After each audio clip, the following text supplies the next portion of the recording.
On est chez Fives et c'est un plaisir de vous présenter son patron, M. Jean-François, qui est là. Ça va bien? Ça va très bien, toi, Nicolas? Ben, ça va bien, merci. Merci de nous accueillir. Le lieu est magnifique, gigantesque. Ça occupe une place importante dans le domaine d'activité, surtout dans la vieille capitale. Mais on parle aussi, Jean-François, de 3 bureaux, en fait, dont le principal est ici, Oui. 3 pignons sur rue, donc les autres étant...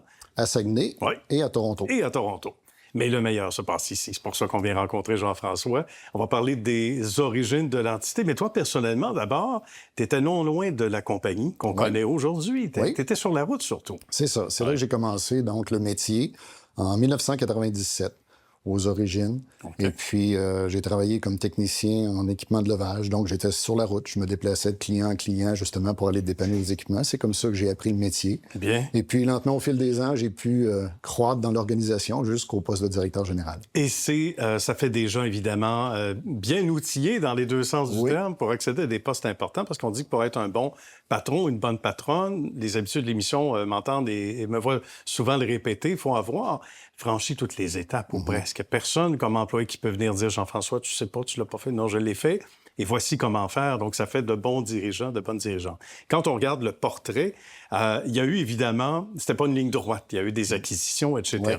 À l'origine, c'est une entité qui a plus de 200 ans. Si on dit Tour Eiffel, là, ça vous dit quelque chose? Oui. On était directement concernés à Paris, là, entre autres. Oui, exactement. Fives, c'est un groupe d'ingénierie internationale dont le bureau chef est à Paris. Et puis, entre autres, ils ont conçu les ascenseurs de la Tour Eiffel. Donc, évidemment, quand on dit ça, c'est prestigieux. C'est très, très, très prestigieux. Oui, tout à fait. Ouais. Donc, voilà là toute l'histoire. Une autre entité ici, acquisition, etc. Donc, on va expliquer ce que c'est qu'un pont roulant. Il y en a qui sont peut-être moins familiers. De là, des anciennes amours et actuelles aussi, évidemment, entre autres. Mais évidemment, on va dire la tournée du laitier à l'époque. Donc, il fallait voir au service. Et comment ça se passe au sein d'une entreprise? Donc, les ponts, pour expliquer aux gens un peu les ponts roulants pour se faire une image. Oui, c'est bon d'expliquer. On est très bien connus dans le domaine de l'aluminium primaire où on est établi là comme des experts, mais le domaine du pont roulant, un peu moins. Oui. Souvent, les gens disent « Ah oui, vous faites des équipements de levage. » Donc, dans une usine, quand il y a une charge qui est trop lourde pour être déplacée par un humain, on va installer ce qu'on appelle un pont roulant, un équipement de levage, un palan, qui normalement se déplace dans le plafond du bâtiment. Donc, les opérateurs vont utiliser cet outil-là avec un crochet pour soulever les charges allant jusqu'à des fois des centaines de tonnes et déplacer ça sécuritairement. Bien.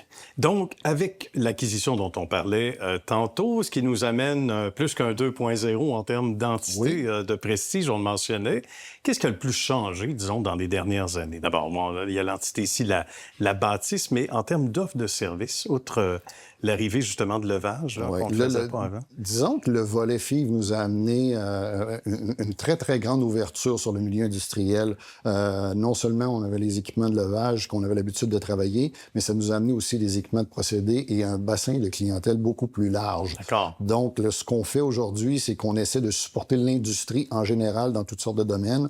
On privilégie aussi des secteurs où on peut s'impliquer, amener des solutions innovantes, au niveau du virage environnemental que l'industrie essaie de prendre, qui est très, très, très important pour nous. D'ailleurs, présentement, on est très actifs au niveau de l'hydroélectricité pour supporter justement les acteurs principaux dans ces projets-là. Et ça doit être très valorisant de penser aux énergies vertes, finalement, au tournant, qu'on aurait dû peut-être tous prendre, toute industrie confondue depuis longtemps. Ça doit gonfler de fierté, les membres à l'interne aussi. Hein, beaucoup.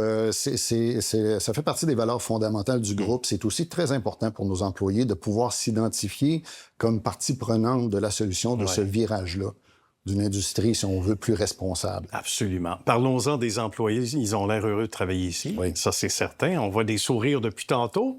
Ça ressemble à quoi, le type de candidate qu'on recherche quand c'est le cas? Parce que toujours, c'est comme un pont roulant. Évidemment, il y a de nouveaux besoins, de nouveaux postes qui s'ouvrent. Ça ressemble à quoi? Qu'est-ce qu'on recherche surtout? On est dans le domaine de l'expertise, on vend du savoir-faire, donc il y a beaucoup de métiers techniques. On parle justement de nos techniciens de service qui sont des électromécaniciens à la base, des techniciens en électrotechnique aussi. Après ça, on a notre bureau d'études avec une quinzaine d'ingénieurs ici à Québec.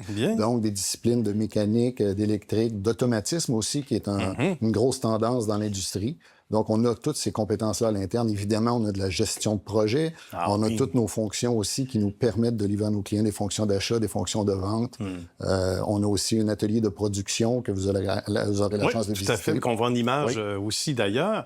Et ça doit être, maintenant je m'adresse au patron, excitant. Quand on le disait tantôt, on a franchi bien des étapes dans l'entité pour devenir, entre autres, directeur général. J'imagine que ce dont on est le plus fier, Jean-François, c'est le chiffre d'affaires qui a évidemment augmenté de façon spectaculaire. C'est pas gênant de le dire, hein? Non, bien, depuis 2000, en fait, quand le rachat a été fait, le chiffre d'affaires a été multiplié par 10. Au niveau des employés, on est passé de 25 à 140.